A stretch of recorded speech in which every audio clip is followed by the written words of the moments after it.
Welcome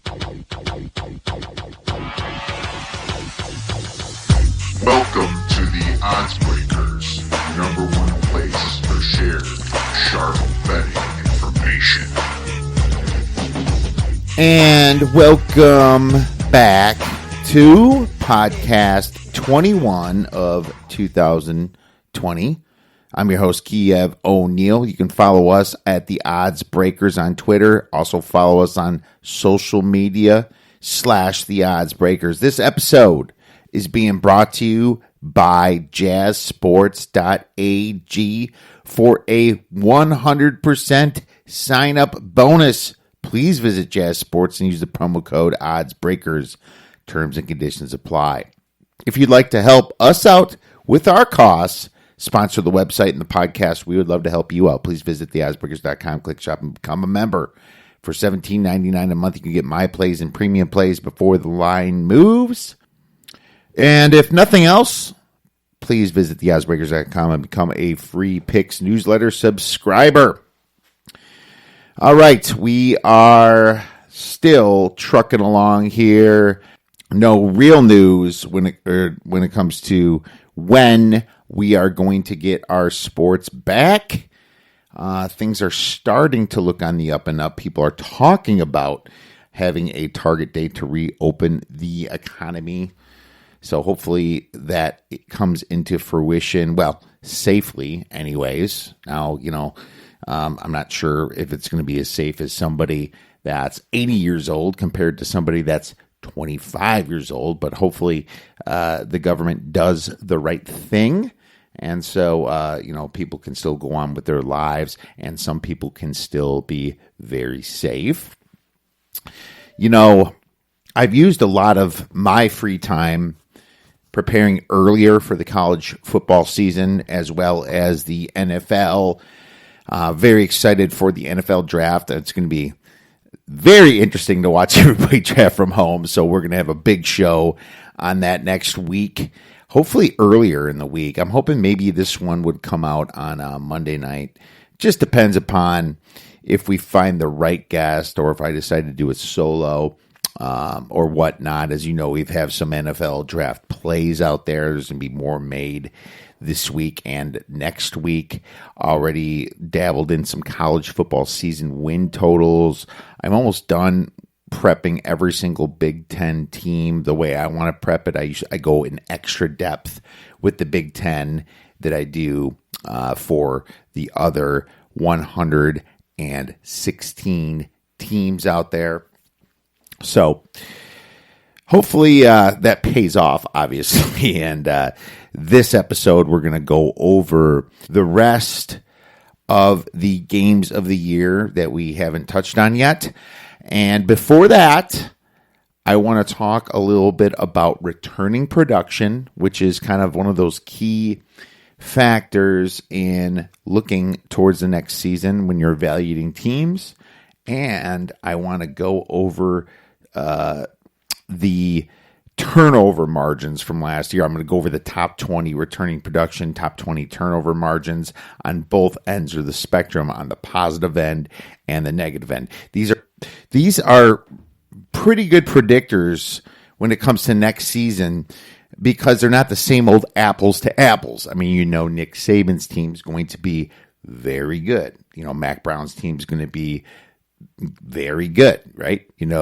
Ohio State's going to be very good. But when it comes to just the mediocre teams where people can make money on, sometimes a turnover margin, positive one from the year before, you can expect some regression, meaning they shouldn't have won all those games and their public perception might be a little bit too high. And same thing with the opposite. If they happen to turn over the ball a lot the year before, their public perception might be low and maybe their season win total or within the first couple games, there might be some value on the number. So I love to look at that as well as returning production because returning production at least tells you if some of that experience is coming back or if these kids are kind of coming in fresh. Now, when it comes to teams like Alabama, Auburn, Georgia, Ohio State, Penn State, these teams reload extremely well. Notre Dame, USC, well, for a while, their next guys are already ready coming in because they're 4 and 5 star recruits. Now, you have to remember that when they only show like 80th ranking in return in production, that's kind of normal for them sometimes. Well, it could be a team like Troy that has terrible returning production. It's going to affect them a lot more than it would a team like Oklahoma. So just remember that, and that's why I want to go over some of the outliers with you on this podcast.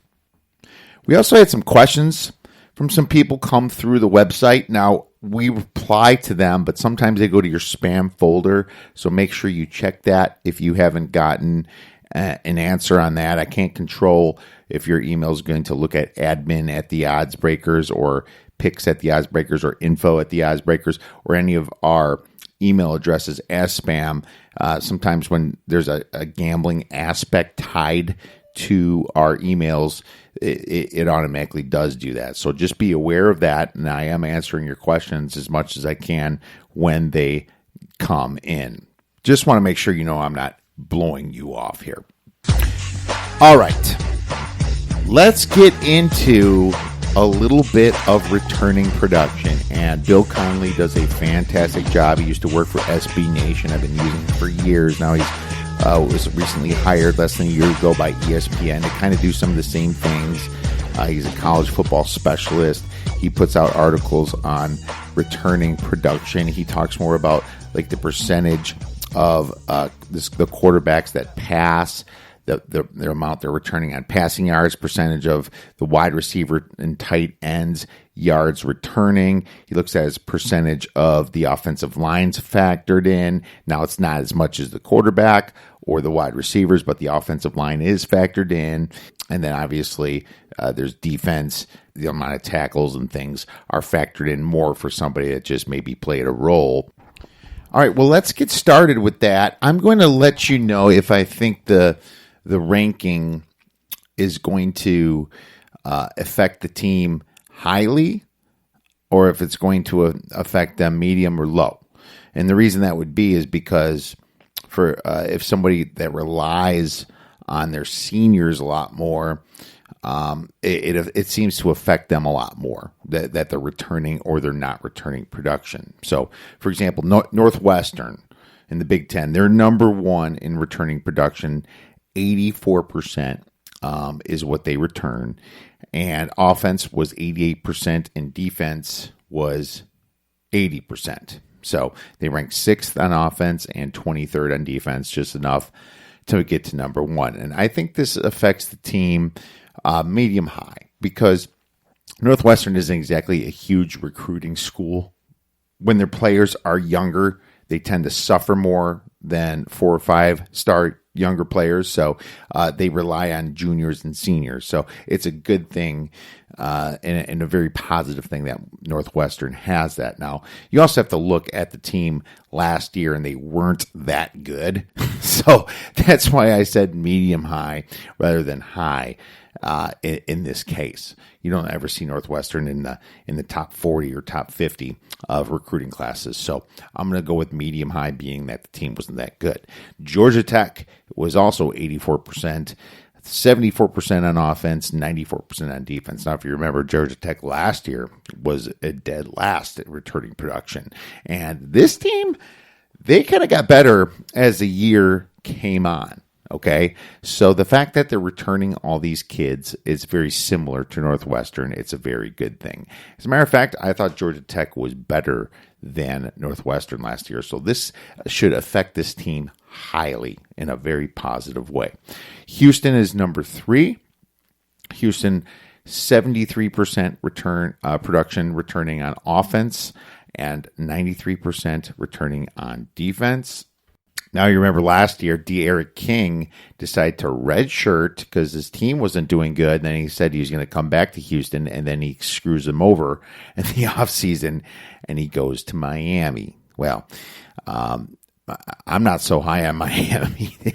either. But Houston, Clayton Tune is their quarterback, and he did play most of the games. I think they're going to have a little bit of chip on their shoulder, but their returning production, this team was not good last year, especially without De'Aaron King. Just kind of look, I just want to quick look up Houston here. They ended up not making a bowl game. They lost 4 of their last 5 games. It was kind of tough. I mean, SMU was tough last year. UCF's always tough. Memphis was tough. Those were some of the games, and then Navy. So they definitely had a hard schedule, but they got their butts kicked pretty good. So it's a medium for them. I'm not going to get too excited for it, but it is somewhat of a positive that they're returning that much. It's not like UConn or UMass returning a bunch of players that were terrible, and we'll get to that. All right, so East Carolina is the next team for returning production, number 4 at 83%, 87% on offense, 79% on defense. This is another medium, and the reason why is that this team kind of did better later. Once again, American Athletic Conference, extremely tough. They ended up playing Cincinnati at home and only lost by 3 points. Then they go to SMU and only lose by 8 points. Then they go and beat UConn, and then they lost that last game against Tulsa when they were out of bowl contention anyway. So, yeah, they lost a ton, but I kind of like how they put up a fight at the end. So, Mike Houston is a pretty good coach, and he was new last year. He's getting into his second year. So, we'll see what happens with East Carolina, but I think it's a pretty positive thing for them.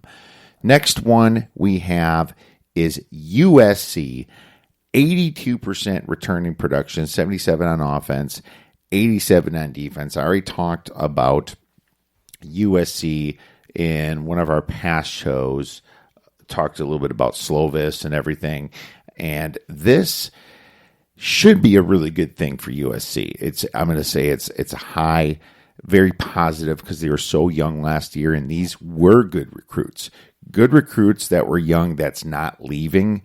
Yeah, that's a pretty good thing. I'll take that all day. I think USC's got to get some major props on that, and I actually upgraded them a lot.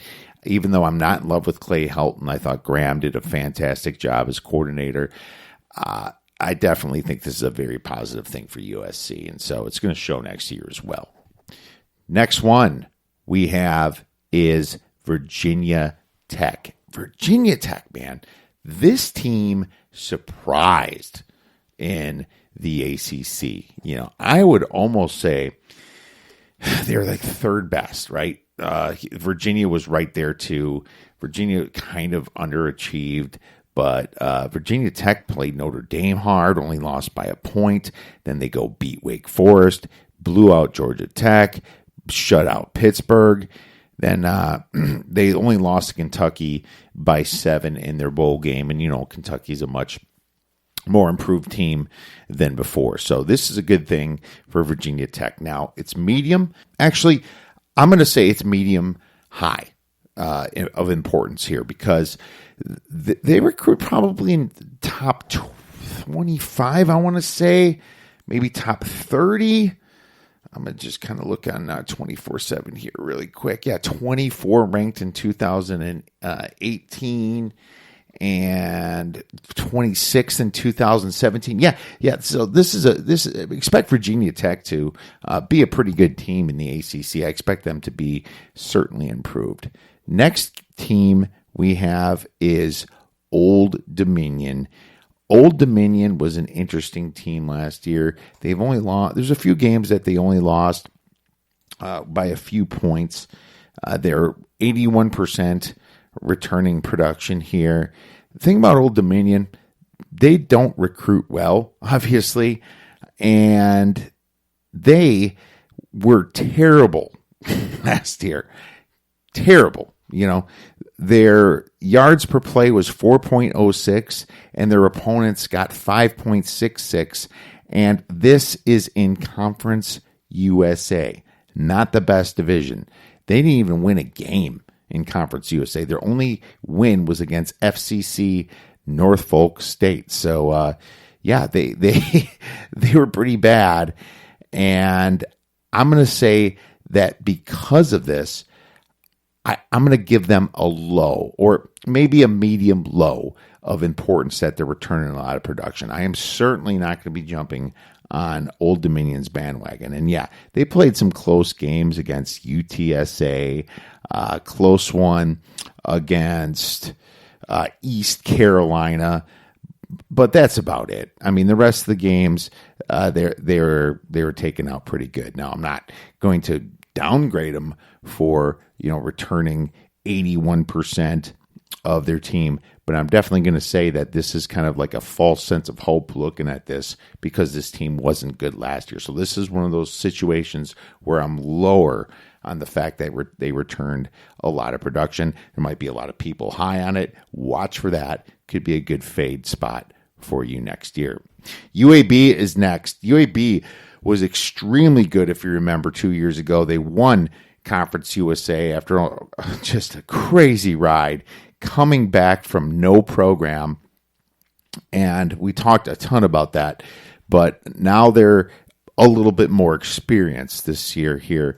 And it's not like you're going to get great recruiting out of UAB either, but they find some sneaky talent there. Sometimes maybe some guys can't get the grades, and they'll start in a community college and sneak into UAB, and then if they do good enough, they might transfer later. I haven't heard much about that, but UAB at least made a bowl game last year and did pretty well. They lost to Florida Atlantic, then they lost their bowl game by 14 points to Appalachian State, and Appalachian State's a very good team. So, my verdict on UAB is that it's probably a medium good thing that they're returning these guys because they rely on it more. So they did well last year. They're young. They should do a little bit better. So liking that, definitely medium to medium good for UAB. Number 9, you have Oklahoma State at 80%. And I got to tell you, 80% is pretty good for a Big 12 team. 75% on offense. 86% they return on defense. Here's the weird thing with Oklahoma State. Their defense was not that good, right? Mike Gundy's team's defenses aren't ever really that good. I mean, they're in the Big 12, right? Big 12 defenses aren't that good. But in saying that, they still, averaged positive around 0.6 yards per play because their offense was really good. And the fact that they're returning, so much offense is a good thing. Spencer Sanders did a fantastic job at quarterback there. I think this is another situation where they're going to score a bunch of points, and they're returning a lot of defense that wasn't that good. Now, I'm going to call it a medium thing for them. They recruit, in the 40th ranks, I would say. They're Oklahoma's kind of little brother there.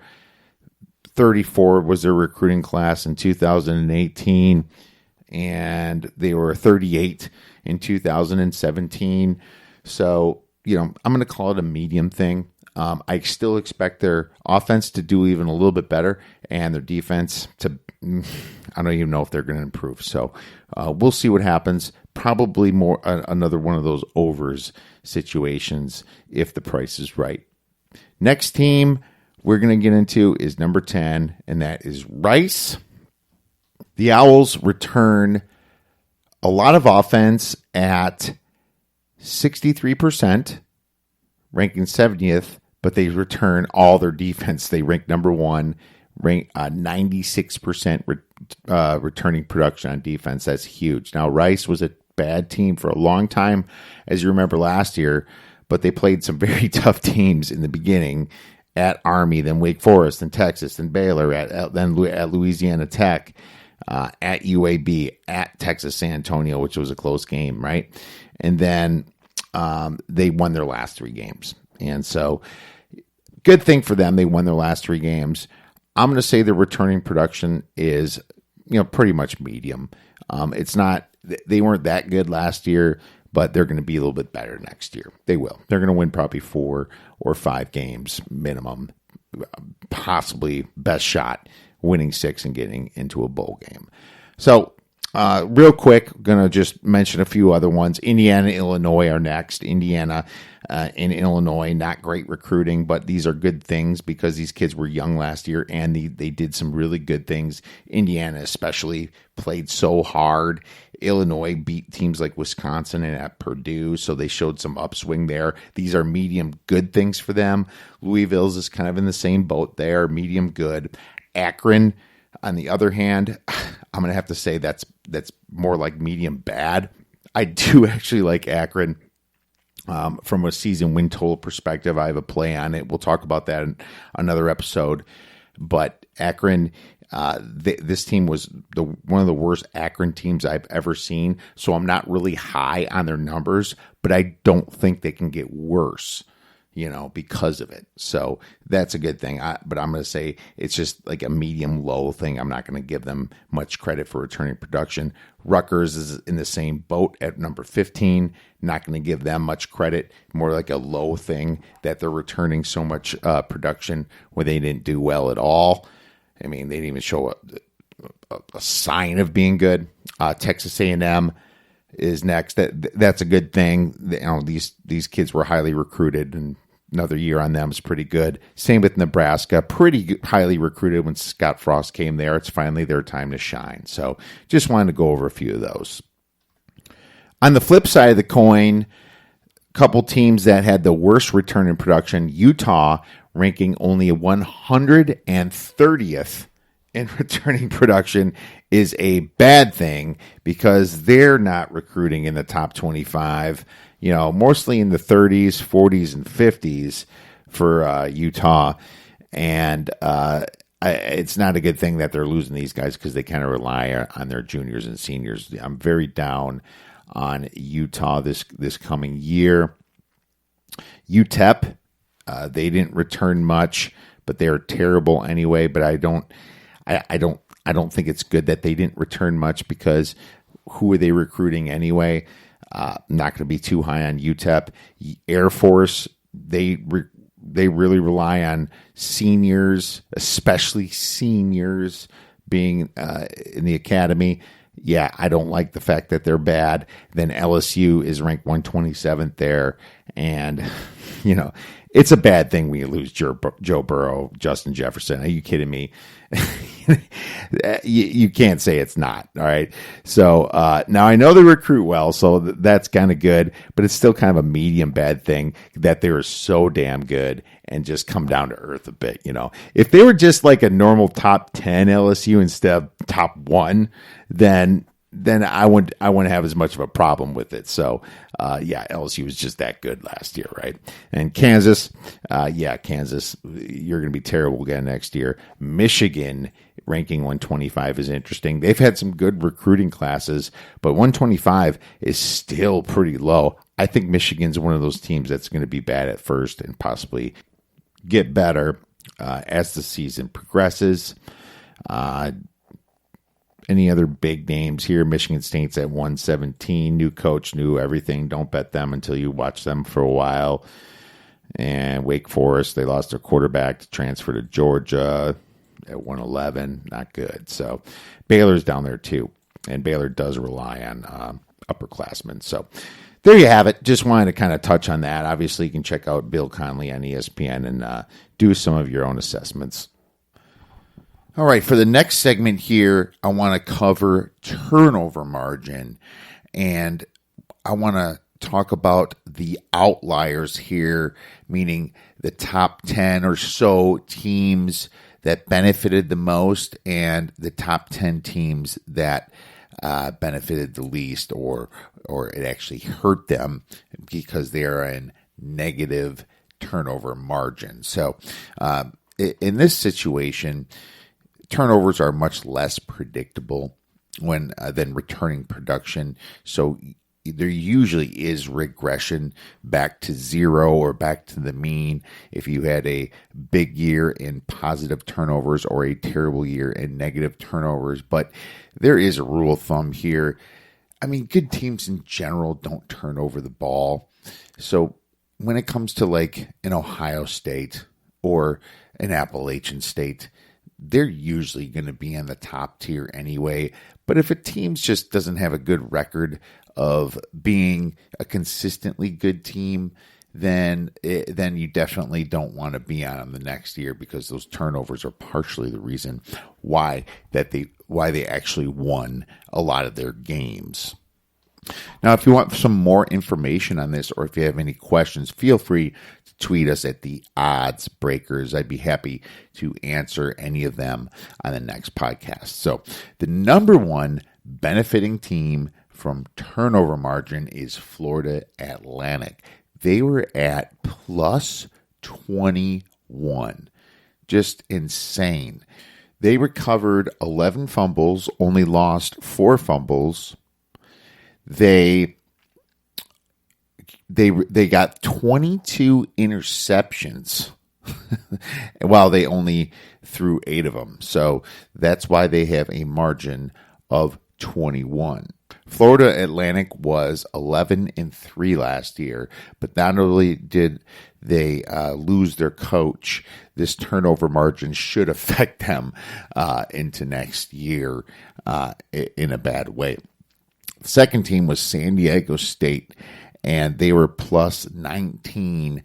They actually had a pretty easy schedule too, and ended up 10-3. I expect some serious regression there as well.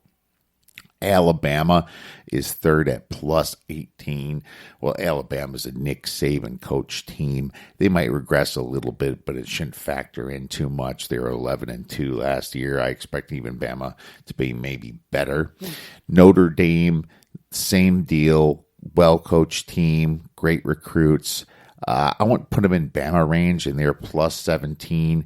They were 11-2 last year. I expect some regression there. We'll see. But Ian Book is doing a fantastic job there.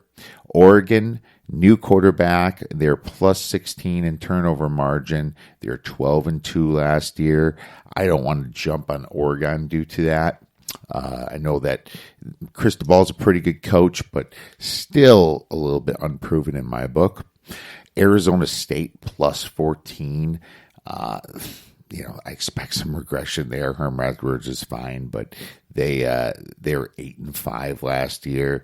There are a lot of question marks on that team for me as it is. Number 7 is Appalachian State at plus 15. They are a very well coached team, but now they have a new coach coming in. There could be definitely some regression there. The change of coach, you never know. Don't want to be too much on Appalachian State due to this high turnover margin. And number 8, I should say, Clemson. They have a turnover margin of plus 15. Dabo Swinney, he'll make his players do 1,000 push-ups if they turn over the ball. Unreal. I expect Clemson to always have a positive turnover margin, but this was a pretty high one. So you wonder if they're going to have a hiccup this year. Trevor Lawrence seems pretty good at that ball, so don't regress them at all from this number. Number 9 is a tie between Oregon State and San Jose State, both plus 10 on turnover margin. And funny, it drops from 15 to 10 there. That's a pretty huge drop off. But both of these teams were 5-7 last year. They're both kind of like on the up and up in their conference, but I would have to seriously factor this in because these teams are usually in the bottom for turnover margin, if anything. So I think this will definitely affect these two teams. And the next one is Baylor at 11. Baylor has a new coach, and they were 11-3 last year. I certainly expect some regression for them. Just a few other outliers. Illinois, number 12, at plus 10 turnover margin. So they're seriously in line for some regression themselves. Iowa and LSU were there as well, 14-15. I expect regression from Iowa, new quarterback, and new quarterback from LSU. A little bit of regression there due to the new quarterbacks. Ohio State is +9 as well at number 17. They should still be pretty good there. Justin Fields did a fantastic job taking care of the ball. Utah has a completely new team, new quarterback, new running backs, new receivers, and they are at +9. Expect some regression from Utah. Ball State was +8, and they didn't make a bowl game. They were 5-8, 5-7 last year. So I expect some regression from Ball State. Wake Forest was they're ranked about 19th, and they're also +8. There's a lot of teams that are +8, but those are the outliers there. Let's look at the bottom of the barrel. New Mexico -15. They were 2-10 last year. I expect a little bit of progression from them, not a ton. They're right next to their buddies, New Mexico State, and they're also at -15. Akron also at -15. And, these teams, I expect some positive regression here. This is definitely some bad luck for them. But at the same time, you don't think that they're going to be at 0 or better. I mean, they'll probably end up around -5 or so for the next season. But, if you're looking at their season win totals, you might want to look at what they did last year and possibly factor that in. Some interesting names. You have NC State there. They're normally not way down at the bottom. I definitely expect them to be better next year and some serious regression back to the mean. Rutgers was there as well, -13. They're not that big of a name, and I expect a little bit of regression back to the mean. Kansas is there. They're there all the time, so I'm not going to put too much faith in thinking Kansas is not going to turn over the ball next year. Here's an interesting one. Duke was -11. They rank 123rd, and they should regress back towards the mean. I expect them to hopefully have a better year with Cutcliffe there. Northwestern was terrible too, ranking 121 at -10. And USC was -10 themselves, ranking 119th. So I expect USC to do a better job with the ball, taking care of the ball. Purdue, 113, some outliers there. They're at -8. Pittsburgh was at -8 at 112. So those are a few teams that I expect some regression back to the mean. I'm not going to necessarily want to look under their season win total, being that they're so challenged last year, unless the number, of course, is correct. All right. Well, for the sake of time, my friends, it is time to get into the last segment here that we're going to talk about, and that's finishing up our college football games of the year lines. And like I said before, just remember, these are subject to change. I have a couple plays that I played. I don't want to play a ton of them because I don't want Vegas to hold on to my money too long. I also don't want to have too much invested on one team if I'm wrong on them. I'm happy to find a misleading or misrepresented line, one that's completely off to what it should be, and firing on it. I don't need to use the same team a bunch of times because I have them higher or lower than anybody else. So just know that, and I'm going to give you some leans as well. Last time we left off with finishing Ohio State versus Nebraska. That makes us have BYU versus Boise State here. And Boise State is a 6-point favorite. I'm going to pull up their schedule. I believe it is in Boise State here. And it is third game to last, November 6th. It's going to happen. BYU visits Boise State. It was pretty late last year as well. So Boise State, like I said before, they have some decent return in production here. They kind of had a bunch of quarterbacks play last year, 2 or 3 of them. They were really good, obviously. They only lost one game during the regular season, and then they got their butts kicked in the Las Vegas Bowl versus Washington. But, Boise State, medium returning production, pretty good. I have some questions about them. I don't think they're the best Boise State team around. And yeah, Hank Bachmeier should be their quarterback here. So medium returning production, no top 50 recruiting classes. They probably rank in the 50s. I have them at 5.75 points better than the average team. But when it comes to BYU, I'm not that much lower on BYU, 4.75 on BYU. Now, Kalani Sitake is a bonehead coach, as you saw in their bowl game. Absolute bonehead. But nothing's really jumping off the board here. This is another team that relies on seniors, and they have decent returning production, but their recruiting isn't great as well. As a matter of fact, BYU's recruiting has been pretty bad lately. A lot of people jumping to Utah. They notice they're an independent school, not getting conference protection, yet they schedule like the hardest conferences to play against. So if I'm a kid, I'm not wanting to play at BYU. I have this spread about 4 or 5 points, more than 3 points to the Smurf turf at Boise State for home field advantage. So it's about 4.5 is where I have the spread, and the spread is 6. So it's no play for me, but I wouldn't have a problem with you taking a BYU there, I suppose, since it's a little bit under 6. Next game we have to talk about is Michigan Wolverines versus the Washington Huskies.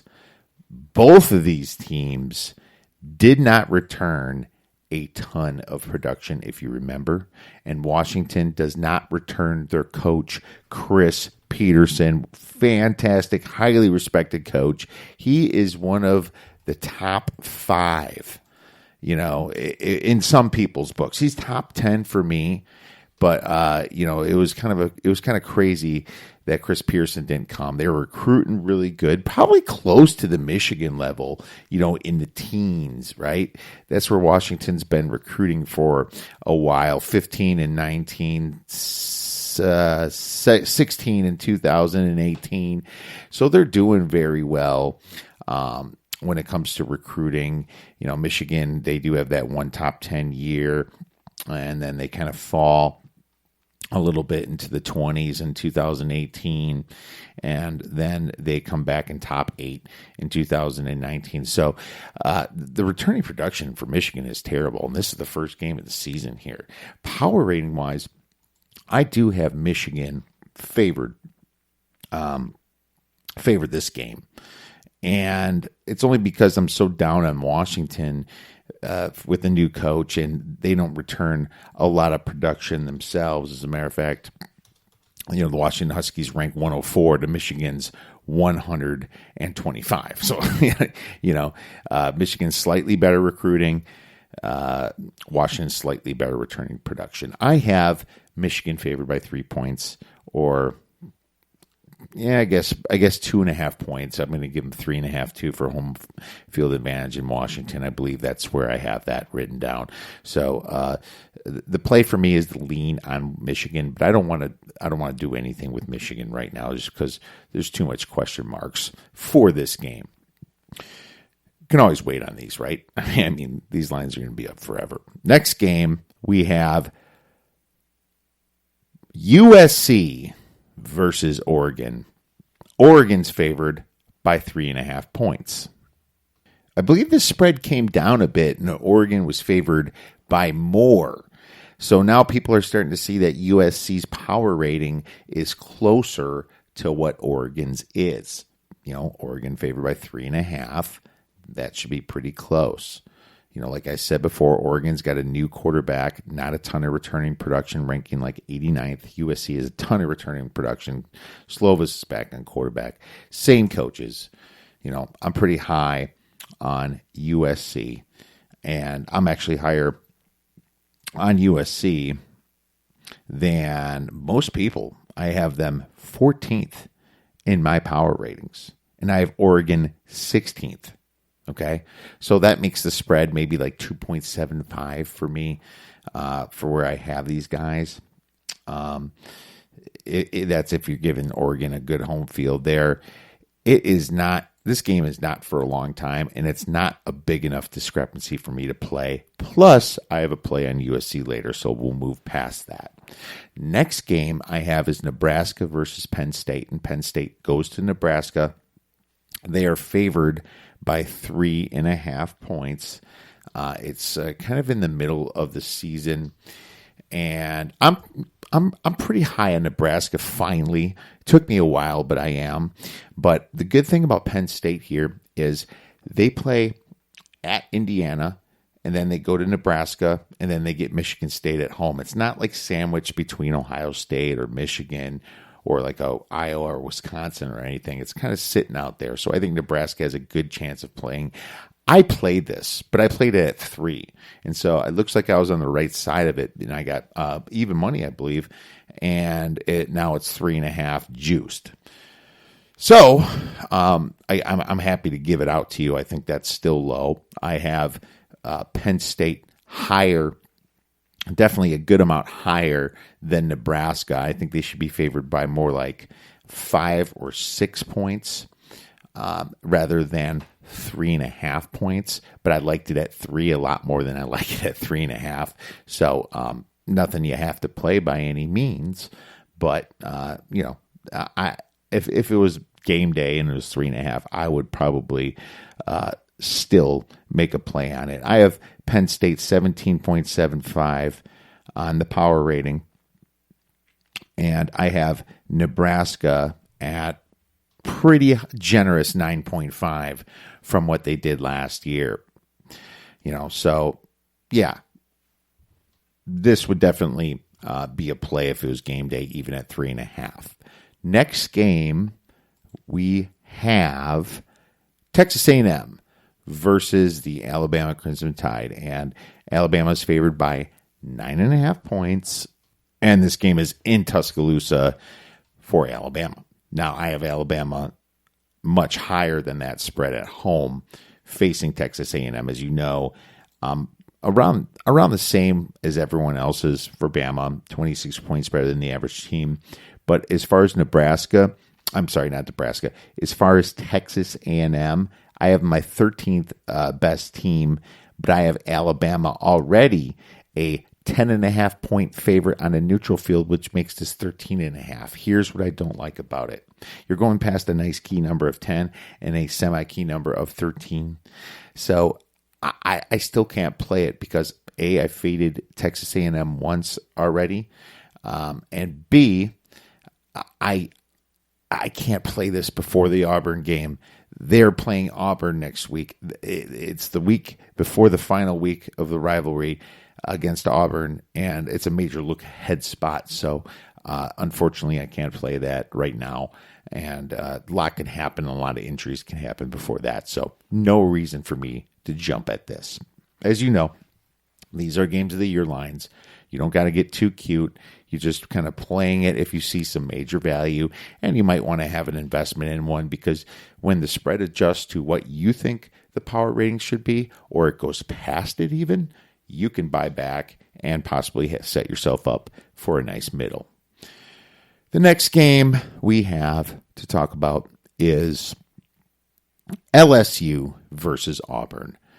Unfortunately, same situation here. I already have a play on Auburn, but this game is right before Auburn plays Alabama. As a matter of fact, what a tough part of their schedule to have final 2 games, LSU and Alabama. Well, lucky for Auburn, LSU is not returning a ton of players. This game is Auburn's a little bit juiced here, and Auburn's gets them at home.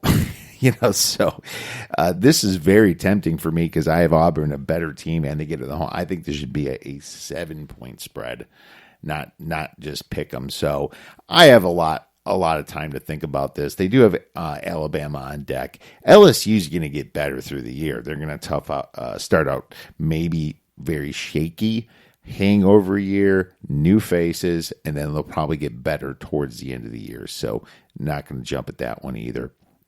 Next game, we have Louisville versus Clemson. Clemson, a 20 1-point favorite against Louisville. This was a little bit higher before. I seen it at, I believe, 23 points. So Louisville took some money here. I don't know why. I mean, I like Louisville more this year than last year, but it's not like Lamar Jackson's playing for them. I think here's what I wrote in my notes. I have notes for every team. Scott Satterfield returns a lot of production on offense, but will the defense finally step up because they haven't throughout the year? There's going to be some new faces on defense. Good recruiting in the 30th range for 2017 and 2018. They should take a step forward, and I upgraded them a couple points of the power ratings to 6.25. But I have Clemson at 25, which makes this about around an 18.5-point spread. Add 3 points, 21.5, almost exactly on my number. Certainly not a play for me if it's going to be on my power rated number. All right, we have Ohio State versus Michigan. And I have to ask myself, is this the year that Michigan finally can beat Ohio State? What a stupid question that is. What a stupid question. But I watch you a lot. You ask a lot of stupid questions. Well, the fact that Michigan returns even less production than Ohio State, and Ohio State returns the quarterback, their coaches, and their recruiting classes second to none, really. Yeah, it would be a stupid question. The thing is that you have Ohio State ranked, well, I have them ranked number 1. I have Michigan ranked number 15. This is a 7.5-point spread.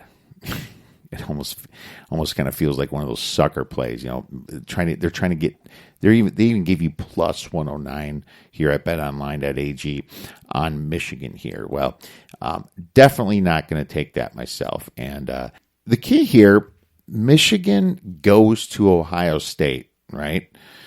So this spread, according to my calculations, let's just say, Michigan doesn't get better and Ohio State doesn't get worse. And the reason I say that is because I have Ohio State the number 1 team, and they could still get better like they did in the power ratings last year. I still have Ohio State on a neutral field 17 points better than Michigan. As a matter of fact, 17.5 points better, and this spread is 7.5. So, I mean, they're going home to play. The idea is that Michigan gets better, and then maybe an injury could happen to Ohio State. I already have an investment in Ohio State, if you remember, from the last show. But the problem is that this is such a big discrepancy. I almost have to take this again. This would be a play for me, but am I excited about them sitting on my money? No. As you know, I am higher on Ohio State than pretty much everybody else in the handicapping world. Well, most people. I talked to a couple of people that have it pretty close to me, but either way, I could literally make a bet on Ohio State in every single game of the year, right? So I already did a big one-on-one. I'd advise if you want to make this play, it's probably good to make it. That's 7.5 for sure. Next game, we have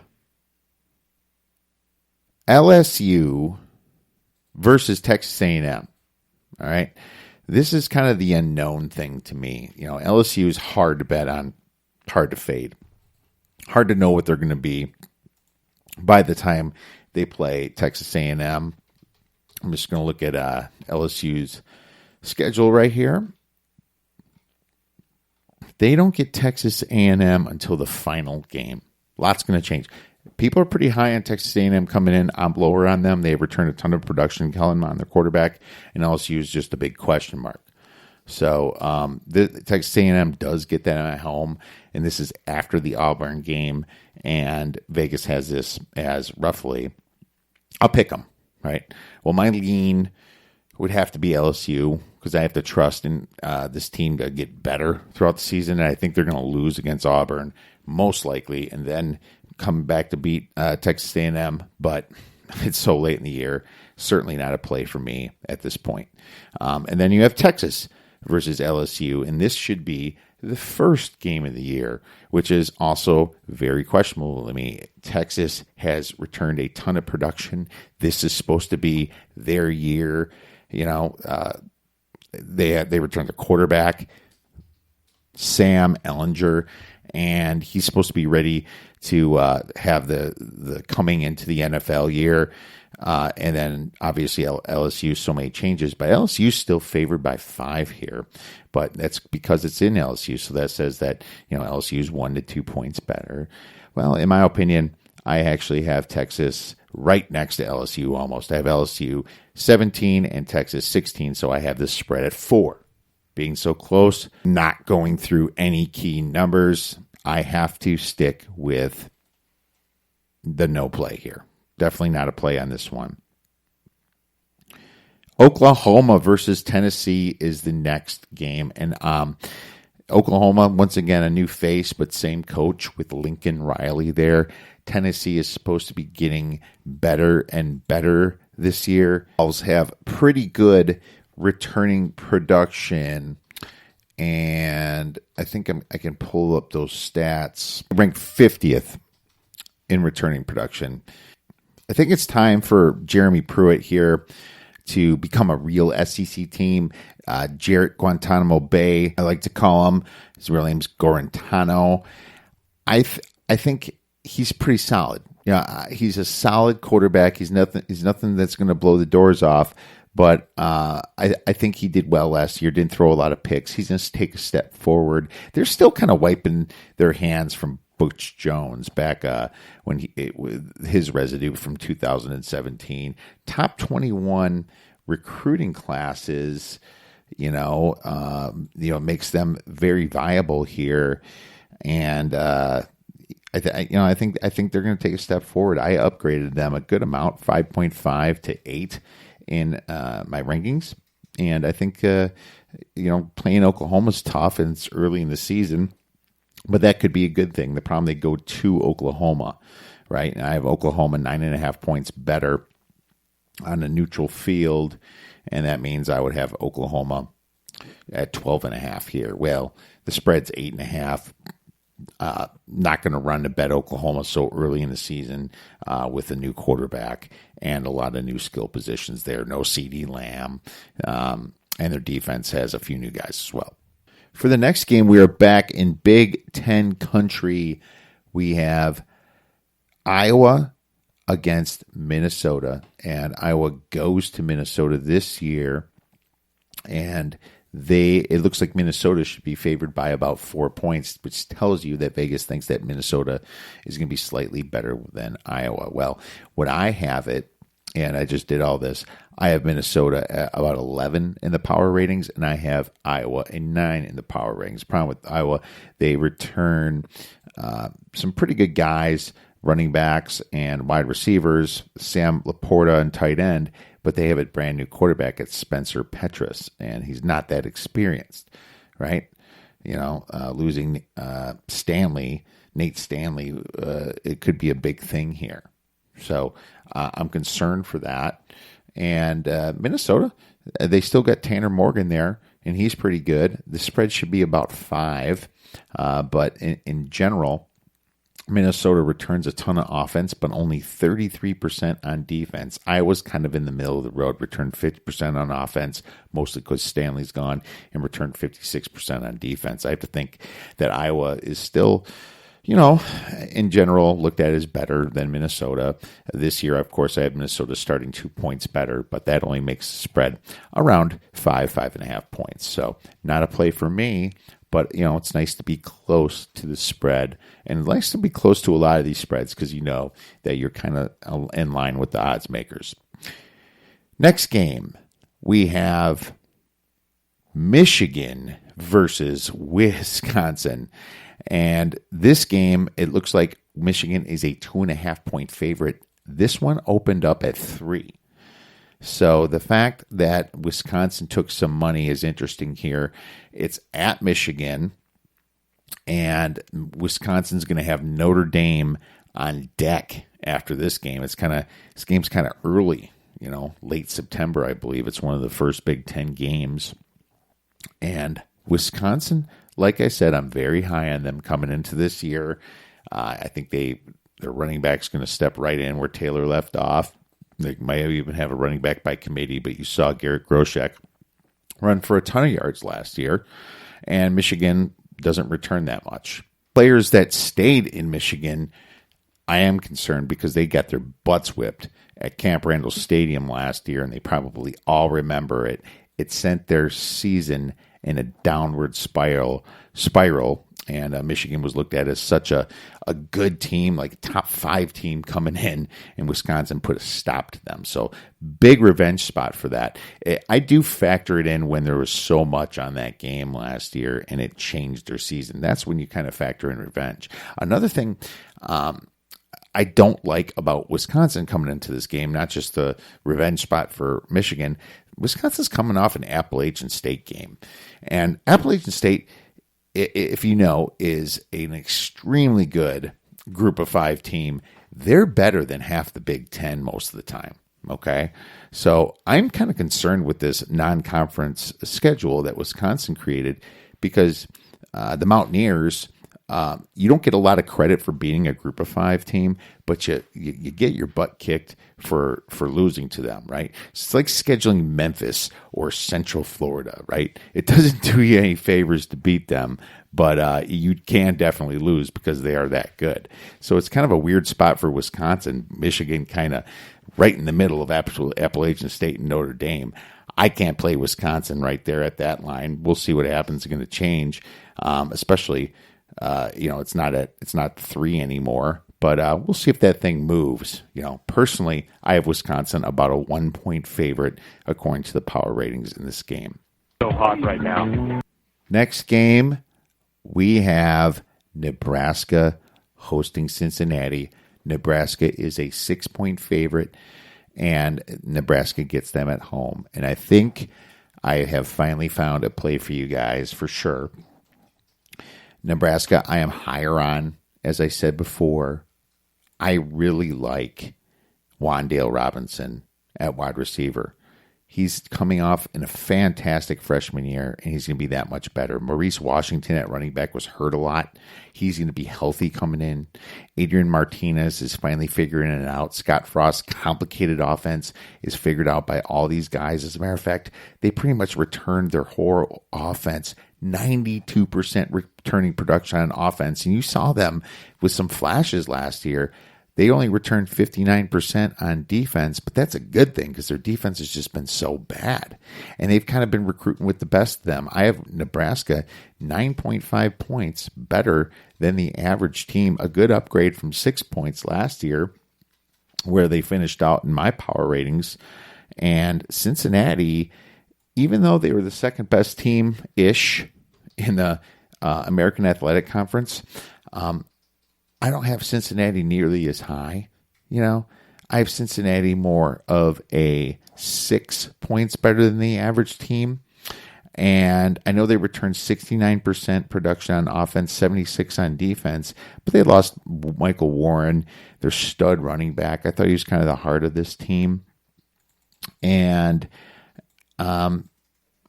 I just think that when they step up to bigger competition, you're going to see them kind of get flattened. Last year, besides UCLA, they played Ohio State and couldn't even score a point, 42-0. Then within the conference itself, they shocked Central Florida, and Central Florida was a little bit down this year. They got Houston without De'Aaron King, which helped them. Then they had some easy games, Tulsa, East Carolina, which they only won by 3 points. UConn, South Florida was bad last year. They won by 3 points. Temple, they won by 2 points. Then they stepped up to Memphis. Finally, that harder dip in their schedule, they lost by 10 points at Memphis. Then they play Memphis again for the conference championship. They lost by 5 points, right? So not super high on Cincinnati this year, but more importantly, this is a great scheduling spot for Nebraska. They should have some confidence built by the 4th game of the season when they play them. They get to play Purdue at home. They should win that game. Then they get Central Michigan at home, should pound them. Then they get South Dakota State, which is a good FCS team, but Nebraska's going to be humming by them. And then they're going to get Cincinnati at home, and they get Nebraska after that. Okay, so I think I'm predicting that they're going to move up in my power ratings probably to 10, 10.5, maybe even 11. Cincinnati's probably going to be hanging around the 6 or 7 range. So I'm okay with a larger home field advantage for Nebraska here in their stadium. They're not going to lose this game. I think they're going to win it by 7 points or more. So I'm cool with taking the 6 points as your free play. Ridiculously good looking. Next game, we have Michigan. No, not Michigan. We have Oregon versus Washington. And Oregon is favored by 6.5 points. And this game, I believe, is at Oregon. I think it's at Oregon. And yes, it is. But it's October 3rd, kind of in the middle of the season-ish. Oregon's coming off the Colorado game, and they have Cal on deck. Washington, like I said, hasn't returned a ton of people. But I'm also not quite as high on Oregon as a lot of other people are because they lost Justin Herbert. Washington lost their coach. They lost Jacob Eason on quarterback. Very hard to predict them as well. But from a power rating standpoint, after I factored in returning production and recruiting and everything else, I have Oregon 13.5 points better than the average team. And I have Washington 8 points better than the average team. So that would bring this spread 5.5 on a neutral, 8.5 on a, obviously, at Oregon here. And the spread is 6.5. So 2 points off here, but it's through the key number of 7. I have no problem with you taking Oregon here. It's a big lean for me. But Washington's going to definitely want to make a statement here and try to get back in their winning ways. Maybe they're going to be winning 2 beforehand, not sure.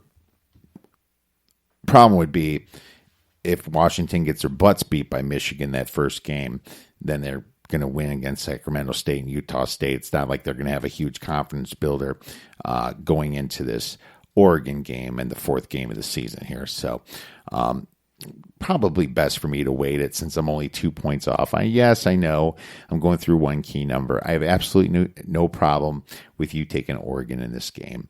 Next game, we do have Michigan again versus Penn State. Michigan is a 2-point favorite here against Penn State. And I think that's because Michigan is getting them at home. I believe Penn State is looked at as a better team. On my power ratings, I have Penn State 2.75 points better on a neutral court. Sorry, not court, that was basketball, neutral field. So that means if you give Michigan, let's just say 3.5 points, they should be favored by 3/4 of a point in this game. So the fact that Michigan is favored by 2 points isn't a huge play for me here, but in my opinion, being it below 3 points, it's kind of pick your poison.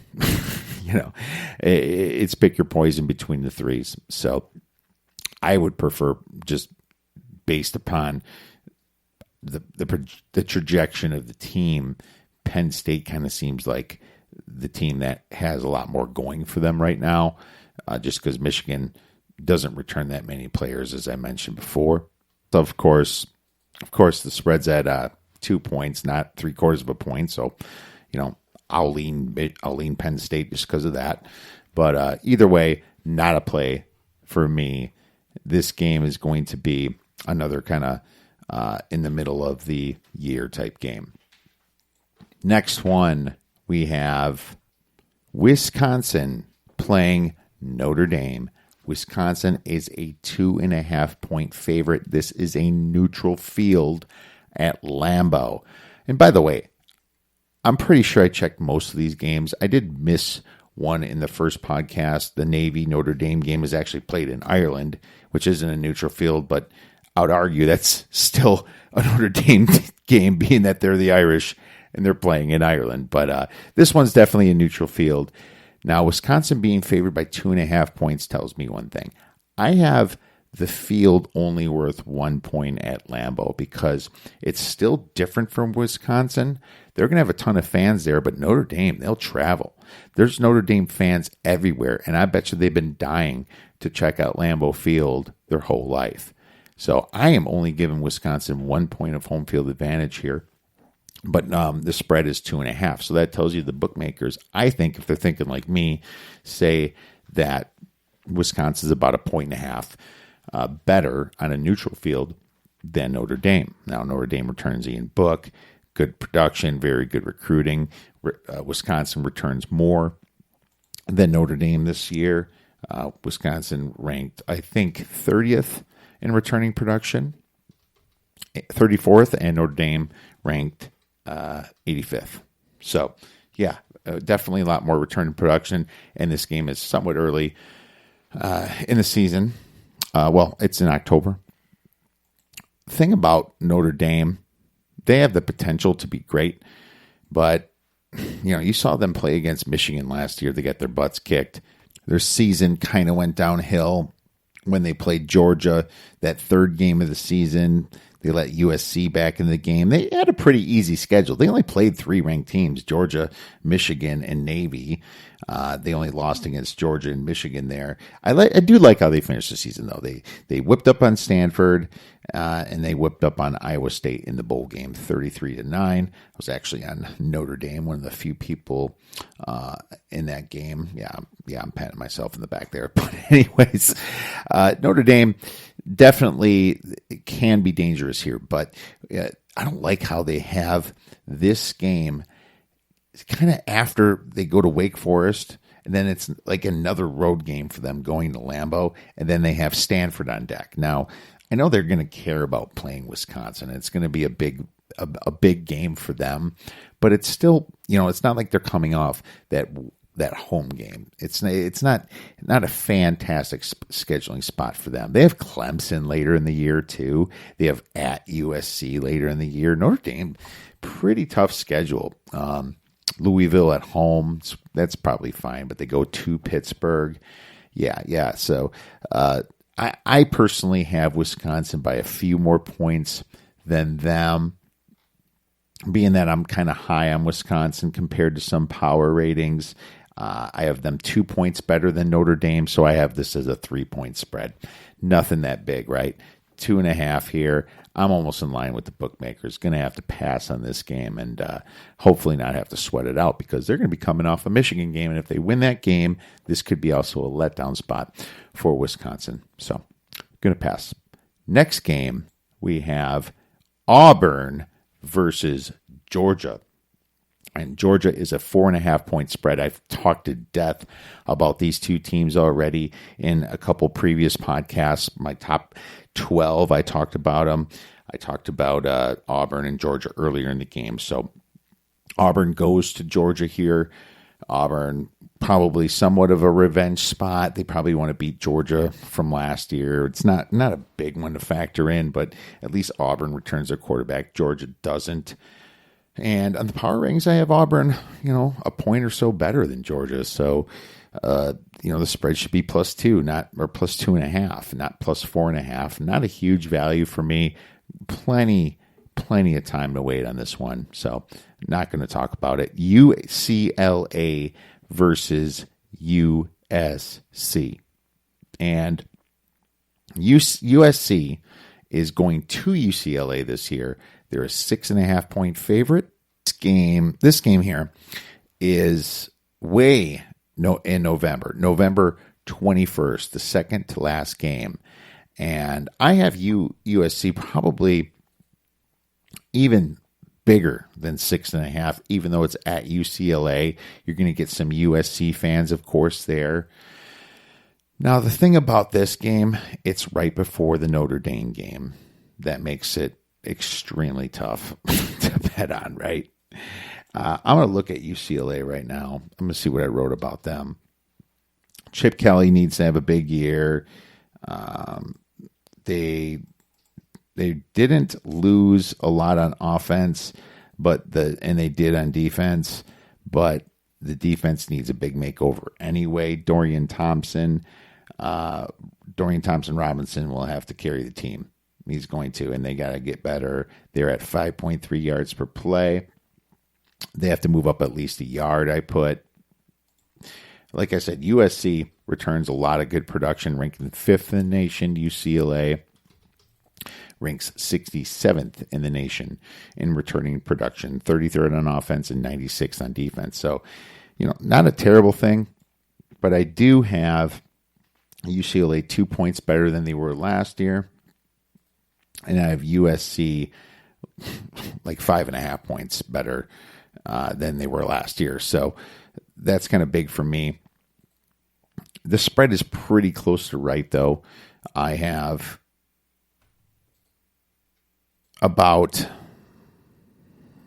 neutral field and 7 points at UCLA. So, yep, that's what I have it. So, nope, not a play for me. Right, very close to spread here. Next game, the Iron Bowl, Auburn versus Alabama.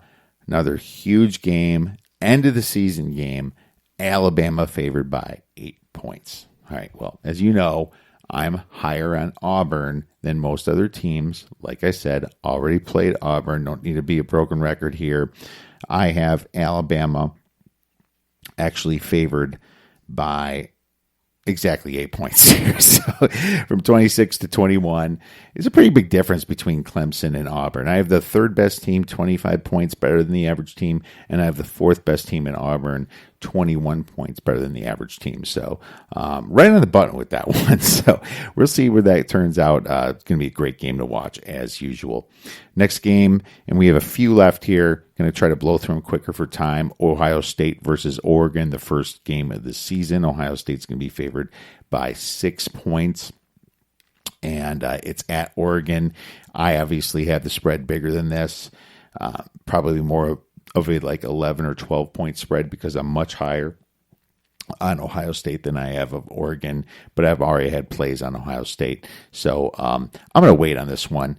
I think I can probably get still a 7 if I wanted to play it. But in my opinion, strong lean to Ohio State here.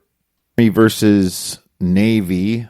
Army-Navy game is always a great game, but it's so late in the season. There's no reason for me to bet it right now. Navy's going to be favored by 4.5 points. Army was so terrible last year, but Navy lost a ton of production. Just right there, I'm going to tell you that I'm going to lean Army in this game. Any game, usually, and last year was kind of an exception, I guess, but any Army-Navy game, I like to look at the dog because, the dog is always going to try a little bit harder, and these teams play each other so close, it really doesn't matter what their power ranking usually is. Arkansas versus Notre Dame, and Arkansas, as you know, has a new coach.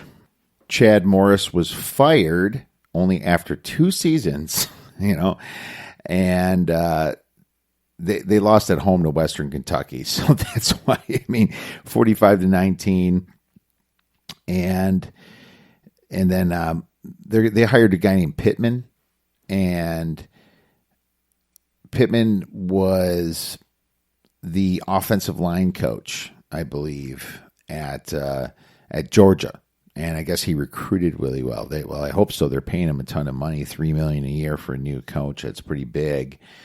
And Sam Pittman, brings that SEC style of big in the trenches, speed.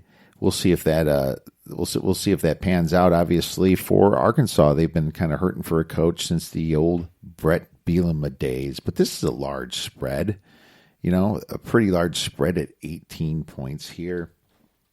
And I just so many unanswered questions here.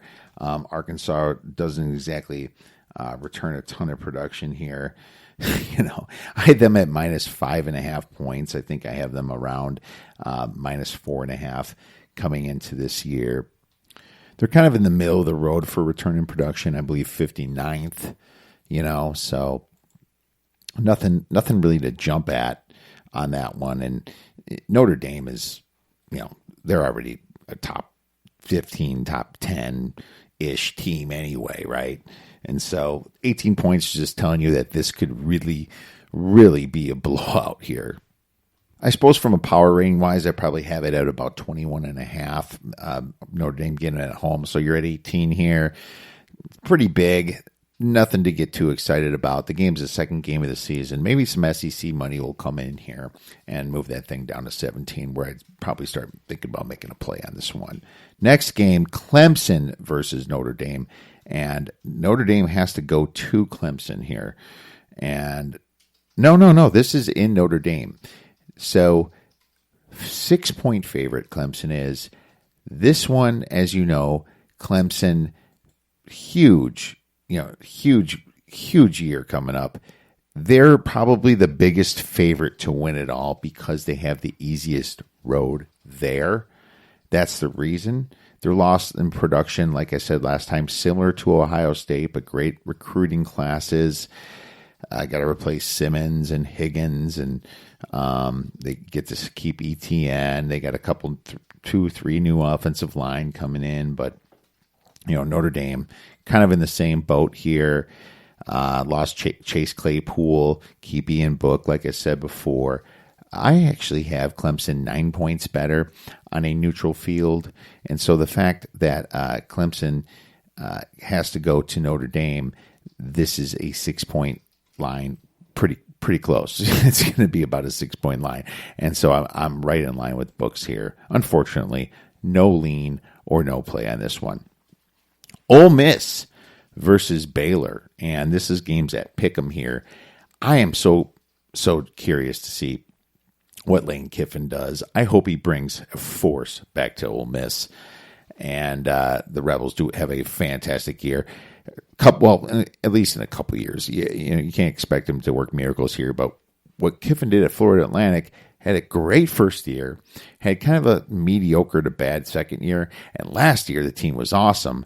You remember seeing him blow out SMU in their bowl game when Kiffin wasn't even there coaching, but the team was humming. I mean, they looked absolutely fantastic. Everyone was on SMU. It was people's biggest bet. I was on Florida Atlantic, and I thought I was on the wrong side until the game happened, and boom, Florida Atlantic was awesome. And Kiffin brings that offense over to Ole Miss. Look out. But anyways, Baylor lost some serious production, and Ole Miss is coming in as a pretty bad team here. I can't have them that far away on the power rings. I have Baylor at 8, and I have Ole Miss at 6.5 points, right? So the fact that this game is at Ole Miss, it actually gives Ole Miss a 1.5 point advantage at home. So being as Pick'em, it's not a play for me, or not one I'm really interested in with all the changes. So, and obviously both teams actually have new coaches, and I'm really curious about how Dave Aranda is going to be. I remember Dave Aranda on the Badgers for a long time before he was coordinator at LSU on the defense. So really interested to see that. He's going to have to replace a ton of production over there too, because Baylor ranks 108th in returning in production, while Ole Miss ranks 35. So Ole Miss was a much worse team, but they are returning some production there, which might not be a great thing for Ole Miss either. So, when we return bad players, like I said earlier in the podcast, it isn't fun. Next game, we have two more. Louisville versus Kentucky. Kentucky is a 1-point favorite here. And if you remember last year, Kentucky really took care of Louisville. Louisville started off pretty good. Then Kentucky just rolled them. It was Louisville's defense that really choked. Louisville has a pretty good offense, but we'll see if their defense steps up here. From a power rating standpoint, I have Kentucky. I upgraded them a little bit to 7.5. 7.75 actually, and I have Louisville at 6.25. So I have Kentucky a 1.5 point, 1.5 points better than Louisville. Now there's going to be fans at both games. Sorry, from both teams. And this game is in Louisville, so it says that Louisville should be a slight favorite here of about 1.5. And where they have this is that Louisville is going to be a slight dog, right? So they're not even, if they're exactly lined with my power ratings, they'd be saying that there's only a 1 or 2 point advantage, 1.5 point advantage here in Louisville, because there's going to be some Kentucky fans. Well, not so sure. Last game of the season for them, going to have to pass. Last game, I actually do have another play for you here. Washington is playing USC. USC is a 6.5 point favorite. We talked obviously about both of these teams earlier. USC gets them at home. I have a 7-point difference on my power ratings on a neutral field, and I expect USC to even get better. And I'm not sure if Washington's going to get a hell of a lot better this year. Could be a rebuilding year for them. USC has a pretty good home field advantage, and 6.5 points goes through the key number of 7.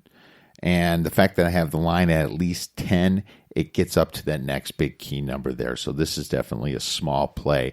And I know the game's not till November 14th, but I'm really high on USC this year, and I think they're going to make a statement. I see them winning by at least 7 games.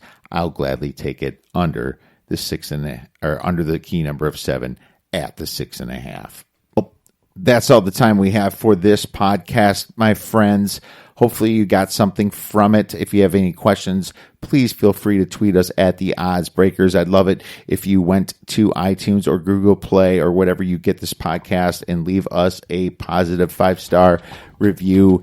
Thanks for listening, everyone. Have a fantastic weekend. We'll come back early next week to have some more NFL draft plays for you. And remember to go get some winners.